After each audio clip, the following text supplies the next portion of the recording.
sure he would never hit you. But those are deal breakers for most people. You see a red flag and you leave. You're done. You don't go back. Pet peeves are different than red flags. Do you know what you will not tolerate? Figure those out before you have a meet and greet. Most of us know what we will not tolerate. Sometimes we adjust it because we like the person so much. It doesn't work out well. A red flag, by definition, should make you immediately leave or at least reconsider the relationship. Usually leave, though. If someone has multiple deal breakers and you're still in it, you need to reconsider if they're deal breakers. Or are you changing your standards for that person? I've heard this because the person has a lot of money or because they're really good looking, that the deal breakers somehow shift. Everybody regrets that one. There are categories to consider and then get specific.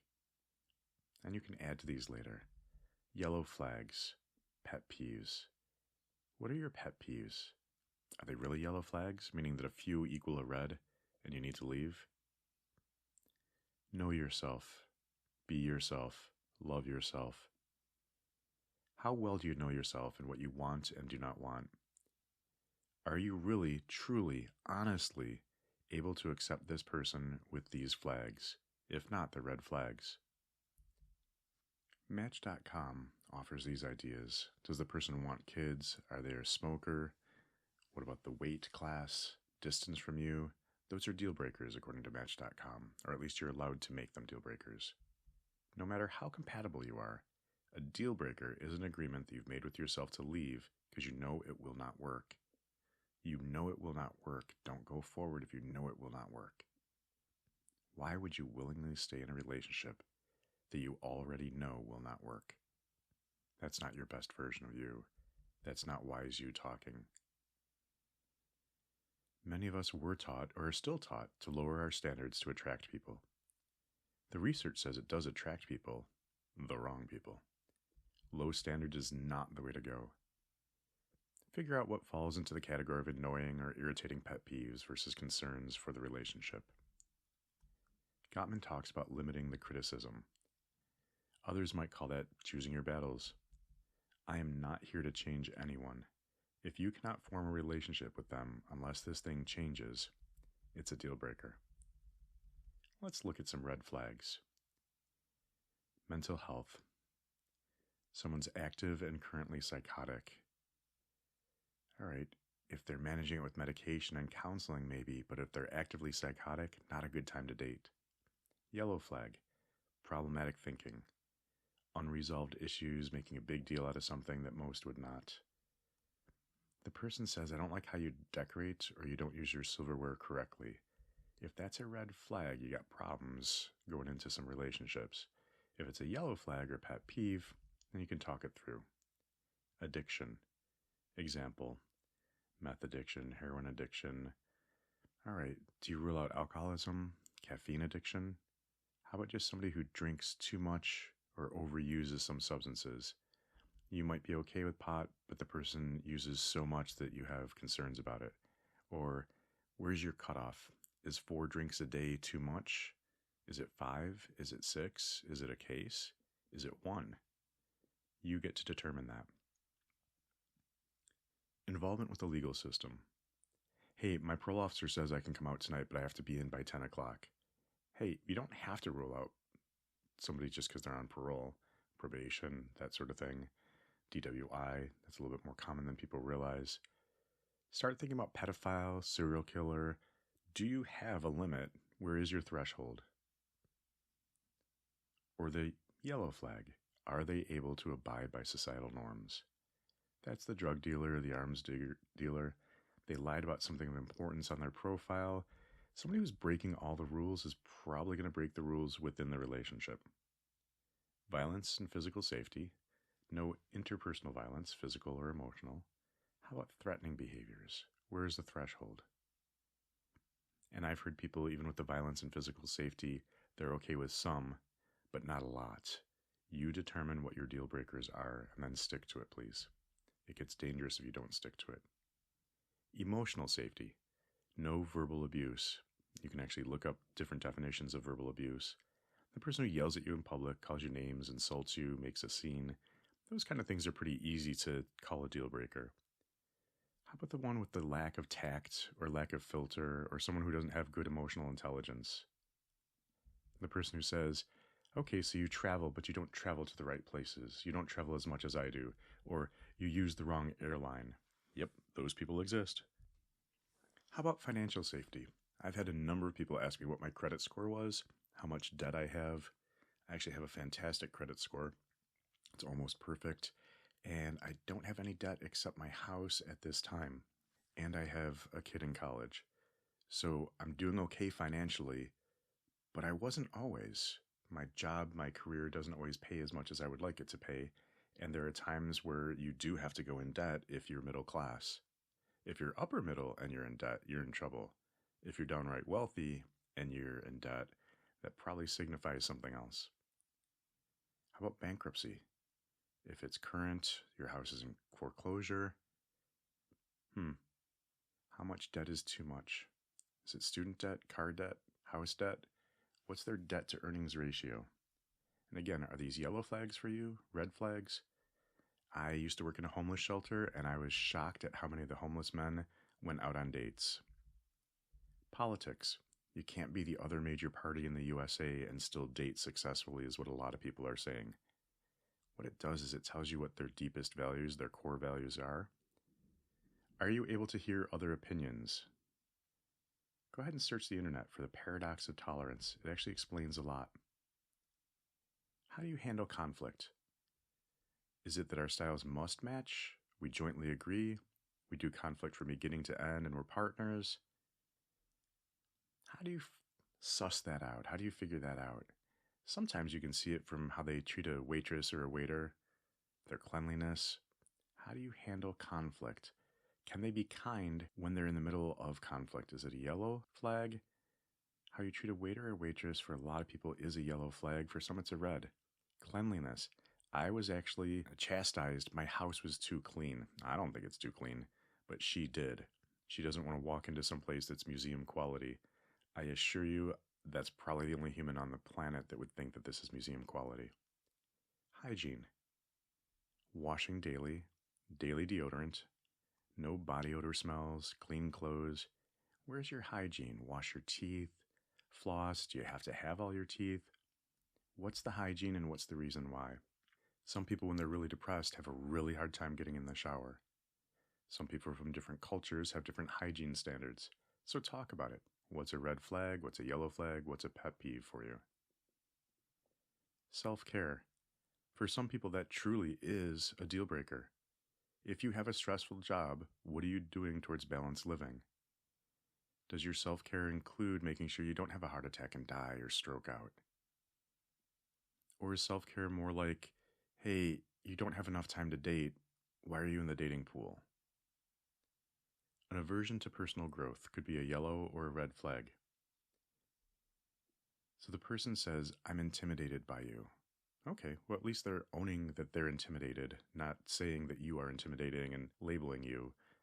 But if they're intimidated, are they doing something about it? Are they personally growing? You're a great kisser. I'm intimidated by that. You know so much about sex and you do all these things for workbooks and you give retreats. That's intimidating. Okay, can you grow with that, or is that going to be a deal breaker? You open doors for me and you treat me great. I'm not used to that. Stop bringing me flowers. Stop giving me compliments. You compliment too much. Honest to God, those are true stories. And I look at the person and think, have you done the growth and the work that you need to do? Manners. He held the door open for me. Honestly, deal breaker for somebody. 2 hours late for a date. Yep, that could be a deal breaker. How about the person that's overly emotional? Well, it's a relative term. What does overly emotional mean? Some people have no emotional expression. Some people express every emotion. Some people can sit with the emotion for hours and hours. Some people indulge the emotion or are hysterical. Some people let their emotions make all their decisions.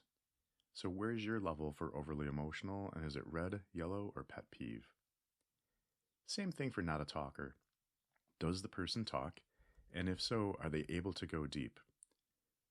Think about the person who says, I'm just not a deep person.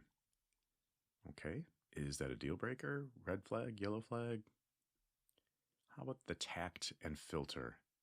The person who sends dick pics. I know a lot of women who come into my office and they mock the men for sending dick pics. Just don't do it. Tact or filter, swearing.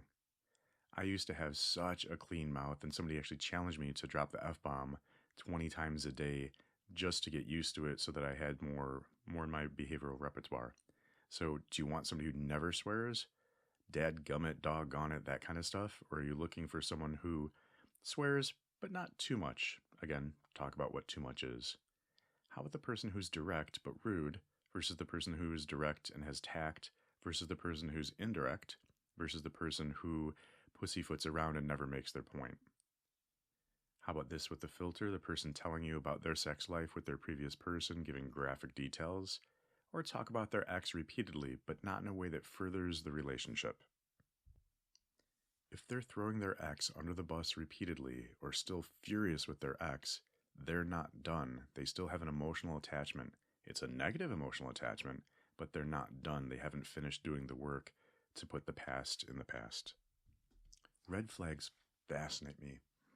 It's amazing to me what some people consider yellow flags versus pet peeves, where for me they're obvious red flags. Am I picky? Yes. Do I have high standards? Absolutely. I will not allow people to talk to me like that or treat me like that. Just will not. I know that I have options, so I do not feel stuck or trapped or desperate to put up with bad behavior. So conflict is one that gets a lot of people going. Can you be kind during conflict? Do you throw elbows? Are you the person who hits, kicks, pushes, slaps, spits, treats them poorly? Do you give the silent treatment? Do you hit below the belt during conflict? Or are you someone who understands conflict, reads up on it, practices it, knows how to express themselves during conflict without being mean, without being rude? One of my best client stories was at the end of the session, the guy said, "So I gotta be nice." That was his takeaway. He actually called me 6 months later and said, "Hey, Mr. Boyce, I tried that being nice thing. It really works." So being nice is not the same thing as being a doormat. In Buddhism, they talk about the hook of compassion. And basically, compassion includes if you need to confront somebody, you confront somebody. You don't avoid conflict. That's also a bad conflict style. Avoiding conflict or pretending it doesn't exist or just walking away, that's hitting below the belt. What I've also found is that people confuse this one. If you're overwhelmed or flooded, should I walk away? Yes, absolutely. All the research says yes, absolutely. How you walk away is important. Hey, I'm flooded right now. I need to calm my emotions. I know that my neocortex has flooded, so it's going to shut down in a moment. I need to get away and calm it down. It could take up to 3 hours for me to calm it back down. I promise you at the end of this, I'll come back and we can talk about it. That's actually an incredibly mature thing to do. And some people look at that as, oh, you're walking away, oh, you're doing this, oh, you can't handle conflict. Actually, that's a great way to handle conflict rather than stay and fight when you're in reptile brain. Sometimes people in conflict, the person interrupts or they say, yeah, but, yeah, but, yeah, but. So it becomes talker instead of one person talking, one person listening, which increases your odds of resolving the conflict. I actually was on a date, and within a few sentences of meeting them, they were bashing men. They were saying, don't you agree that men suck? I don't think that's a great way to start a date. Or the person keeps starting fights, has to fight absolutely everything. I don't see that boding well for the future of a relationship. How about the person who talks too much? Yeah, we like to talk, we can get on a rant, but I've actually had phone dates where after 40 minutes I'd said maybe 10 words. I'm not a quiet person. I actually like to talk quite a bit, but they can't seem to listen. They only talk. Or they're jumping to conclusions, or they're listening only to respond. Hey, listen to understand. If you're listening, your goal is to understand, not respond. So when you think through your deal breakers, some people have written that not knowing how to use the proper utensils is a deal breaker. Think them through. What really is a deal breaker and why? Some of the unspoken deal breakers, people don't say these out loud, but we kind of have them. So entertain them for yourself, but also for the other person. I actually had one person say, I won't date somebody who's out of shape. All right, what does that mean? Are they a triathlete? Are they an Iron Man or Iron Woman? What does out of shape mean? Okay, I just ripped my quads. I'm definitely out of shape when I rip my quads. Okay. Or not enough income. Okay, well, you live in one of those nice houses down by the lake. What's not enough income? Or you own your own ad company. Not enough income is what, 100,000, 200,000, 300,000? What are we talking here?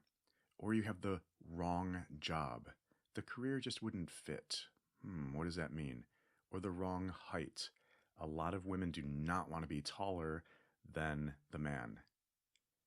Now, I dated somebody who was 6'3", and I looked up to her. She was a great woman, and I found myself being incredibly shallow, did not feel comfortable.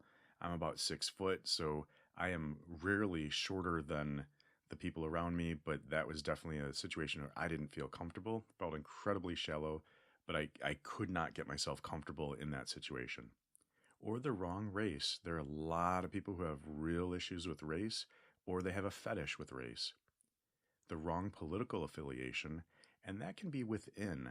I remember somebody who was talking about they were liberal and they were dating somebody who was more progressive, and the two of them fought like cats and dogs. So there's a lot of fighting within the same party. Or how about lives too far? I was on Match, and within minutes of texting with somebody, they said, I know I live in Texas, but I would be willing to relocate for you. I just met them. It was our first exchange, and she's saying that she's going to move to New York State to be with me. That did not feel good. Lives too far. So imagine I had known her for a while. We had a great relationship, long distance, and then she's willing to relocate. That would feel better for me. How far is too far? I know somebody that fell asleep while they were driving 7 times on their way to a neighboring city. So they fell asleep at the wheel going about an hour to an hour and a half. They probably shouldn't date someone who lives beyond a certain range if that's their life or death situation. I was actually on a date and the person told me that they would not go out with me because I did not do enough LSD. For the record, I've never done LSD, not really intending to. How about the person who knows people that I know? Or I had somebody say they wouldn't date me because I was not retired. Somebody who's in debt? Are we talking 70,000, 100,000? What are we talking? A deal breaker might be that you have kids at home, or you're still of childbearing age and I'm not. Think through when you start dating what might get in the way. If it is in the way, what next? Is it negotiable? If it's negotiable but concerning, that's probably a yellow flag or a pet peeve. If you don't care to negotiate about it, that pretty much means it's a red flag. John Gottman has suggested some conflict behaviors and friendship behaviors to consider. They have an influence on your capability to have a long-term, healthy relationship. These predict the success, but also not success. When the man is not open to influence from the woman, she tends to value the relationship, yes. When he is open to influence, she opens up more to his influence as well. To get influence and to be influential, you have to also be willing to be influenced by the other. When you try to get your partner's attention and connect, Gottman calls those bids. Bid acceptance is important. Does your partner turn toward you when you ask for attention? Do they turn away? Do they turn against you? Yeah, you can make better bids, and they can work on accepting the bids better. How do they talk about it, though, after a failed bid? Arguments happen, that's to be expected. How do you come back after the argument? Does each partner own their own side and work on it, always improving? Hey, here's what I did wrong. I got triggered by this. My triggers are my responsibility. My feelings are my responsibility. Could I ask you not to go around that trigger between now and our next fight? I'd really like to work on it and not have to have my guard up for it. So we call ourselves out. Don't call the other person out and tell them what they're doing wrong. that rarely works well that gets you back into the fight. Appreciation for your partner, verbalized in a way that they want, goes a long way. Contempt is one of the worst things you can do, one of the worst of the four horsemen that Gottman describes. So build a culture of appreciation, and contempt is less likely to happen. Gottman has a few videos on YouTube of the four horsemen, essentially hitting below the belt in an argument. Prevent the unnecessary argument, repair during the argument if possible, don't hit below the belt, and then after the argument, do the aftermath of a regrettable incident. Chores are big issues for sharing power in a relationship. Fair enough is the current standard that we'd like to see applied. Frequently, one partner sees it differently. Instead of saying that you're wrong, say, okay, so we see this differently. Maybe it's the 50s male narrative that he has to work and she has to do everything else. Well, what research has repeatedly shown is that women do invisible work. Men do not see the behind-the-scenes work, and they're tired. Well, both people are tired. Talk it through. Just because you're tired doesn't mean the other person is not tired. I'm tired, so I'm going to take time off. Well, so is she. Talk it through. Some guys can see the women working, doesn't bother them that they're resting, and the woman is working. Actually, this is a common conversation in my office that rarely leads to a good outcome, often leads to separation. People get overwhelmed. The emotions sometimes hijack the intellect. The neocortex shuts down, and people go into reptile mode. Their brain is in reptile mode. Telling them to calm down isn't the answer. Literally, they don't have access to the part of the brain that makes meaning and deals with feelings. You have to take a break when this happens if you want it to work. Don't force things. Don't force yourself to talk. Give the person time and space. 3 hours is not uncommon. During those 3 hours, though, the work of the person who feels flooded with emotion, the work is to calm down, put things in perspective, discharge emotions, not escalate. And please note that some people take longer than others. When you're listening, listen to understand. Not blame, not convert, not persuade, not respond, not reply. Your agenda is to understand if you want to be good at conflict. Give them the gift of being understood.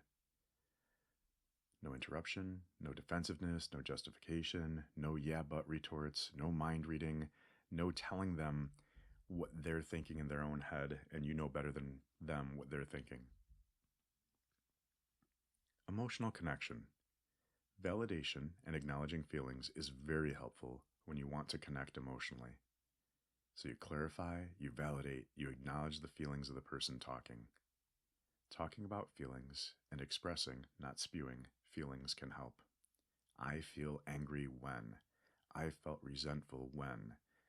I was annoyed. I felt irritated. Those are very direct ways to express feeling. Very different than calling names. That's more of the spewing.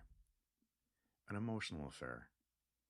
There are people that get their marital needs met outside the marriage. They betray the partner by throwing them under the bus to a stranger, coworker, or friend. The emotional affair, the danger here is weakening the couple bubble or the marital bond. You need support, but you're not going to your partner for support. That undermines the relationship when done poorly. You will also note that many who have emotionally had an affair will also sleep with the person. Not all, but enough do, so it's risky. If you see yourself going near the emotional affair path, back off quickly. Fairness with chores, money, and parenting. We did discuss chores before. Money tends to represent power. Do we have to consult with one another when we spend above a certain amount? Why? How? Does it help? What do we do if we disagree? How do we negotiate in good faith? Same questions for parenting. Anytime we're not on the same page, it's risky. That's why you use validation. Whenever there's a difference, you use validation. You acknowledge the other person's feeling. You don't agree to do it their way. You acknowledge their feeling without judgment. So talk about it so you're understood. Make sure that you negotiate what you need to negotiate and know that sometimes agree to disagree will be enough. Something like 70% of fights cannot be resolved even if you have perfect communication. Can't be resolved. Sometimes agree to disagree is enough. Sometimes it is a deal breaker. Unsolicited advice instead of listening. Have you ever been talking and someone tells you how to do your life? They tell you about you and they tell you how to fix your problem. You didn't ask for it. It wasn't a problem to you. You didn't request the service they offered or imposed, and it doesn't feel good to hear that. If someone asks for your advice, offer it. If not, don't give advice. Unsolicited advice is very rarely welcome. It's okay to say, I'm angry with you. Go ahead and let your voice match the words and the tone. Some people confuse anger with being belligerent, hostile, or aggressive in their behavior. You can say, I'm angry with you. That's very different than calling names, being belligerent, aggressive, or hostile. One is behavior, one is a feeling. I continually hear people trying to make sense of anger and relationships. The ideas might be intriguing, might be harmful. If you give someone advice about their anger, you sometimes have consequences you wouldn't like. Just don't do it. Don't give advice unless you know what you're doing. Unmet needs hurt. That's usually what's underneath anger. Interesting insights, likely accurate, but telling them what to do with their anger is potentially dangerous. I have seen some messed up stuff happen when people are working with anger and have not built in the safety they needed. It looks easy. It looks like, oh yeah, you should just do this, but you don't really know what's underneath that anger for that person. And again, I've seen some messed up stuff happen. So please, unless that's your field of study or you're an expert in anger, please do not give people advice about their anger. You could hurt them. Not prioritizing the relationship. I hear people say that their relationship is a priority. Okay, might be a true statement to them, but the ranking of the priority might be pretty low. What do you mean by it's a priority? How are you showing your partner it's a priority? What work are you doing on going and helping yourself and for maintenance of the relationship? Not changing. Can you imagine being in a job and never changing or growing or developing your skills? Same for a relationship. I was like this when you met me. Oh my goodness, I've heard that so many times. People change and develop and grow. And in a relationship, that's part of the contract. Don't stagnate, don't get stuck, don't be in a rut. You don't think you have to change? That's not really realistic. Well, okay, if you don't change, do not expect the relationship to last. Empathy, that's a key in sex, in communication, in child rearing. We can learn how to do it better. We need to be responsive and show compassion to those we love, hopefully to everyone. How you start a conversation determines often whether it morphs into a fight. Your first 3 sentences carry softened startup, meaning a gentle approach to your partner, or harsh startup, which looks like you want to fight with them. Get your message across with tact, and you prevent unnecessary fights. We actually know how to predict a good, healthy, long-term relationship, and there's a talk on that. Many of us act as if we don't know this, that there's not a good body of research, or perhaps Disney was right and all the science is wrong. Chemistry. If you're looking for chemistry, chemistry is a notoriously poor predictor of a good relationship. And yet, here we are. If you're wondering why your relationships have not worked out, it might be in part because you believe things that are not true. That's easy to remedy and create a love life that's more satisfying. You can be with someone who understands and values the research behind healthy relationships and still treat you to a candlelight picnic on the water, still have an emotional and sensual connection, still appreciate the beauty all around, flirt, appreciate your attractiveness, and be playful. Let's set this up for success. You don't have to settle for the illusion of a good relationship, the myth of chemistry, the fun, charismatic prom date who quickly flames out after having the tempting spark or anxiety. By the way, we often confuse spark and anxiety with butterflies. Is he good for your nervous system? Does he help you feel secure? Is he kind and compassionate, able to listen during conflict? Is he emotionally stable and able to call out your favorite version of yourself? These are what predict long-term success in a healthy relationship. Yeah, good kisser, responsive lover, those are bonuses. Are you chasing dopamine and an illusion, a myth that can't satisfy you? So anchor good feelings while getting good information directly. What are you looking for? Is it realistic? Do you have what it takes to be a good partner in general, and specifically in this relationship? Do you have the time and bandwidth to be a good partner right now? Are you over your ex? So go ahead and take some time, list the deal breakers you have and why they're deal breakers to you. In conclusion, please seriously think through your red flags. Write them down, review them after a date. If the date went well and you really like the other person, check your list, see if there were any red flags.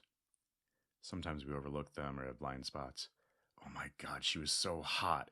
Maybe that's not that bad. Oh, he was so cute, or he's so wealthy, or so handsome. Oh my gosh. So we all have had that happen. The lies we tell ourselves. But a red flag means that you stop and end the relationship. These are deal breakers. Saying he has 3 red flags means that you recognize the wise thing is to end it now. Do not pass go.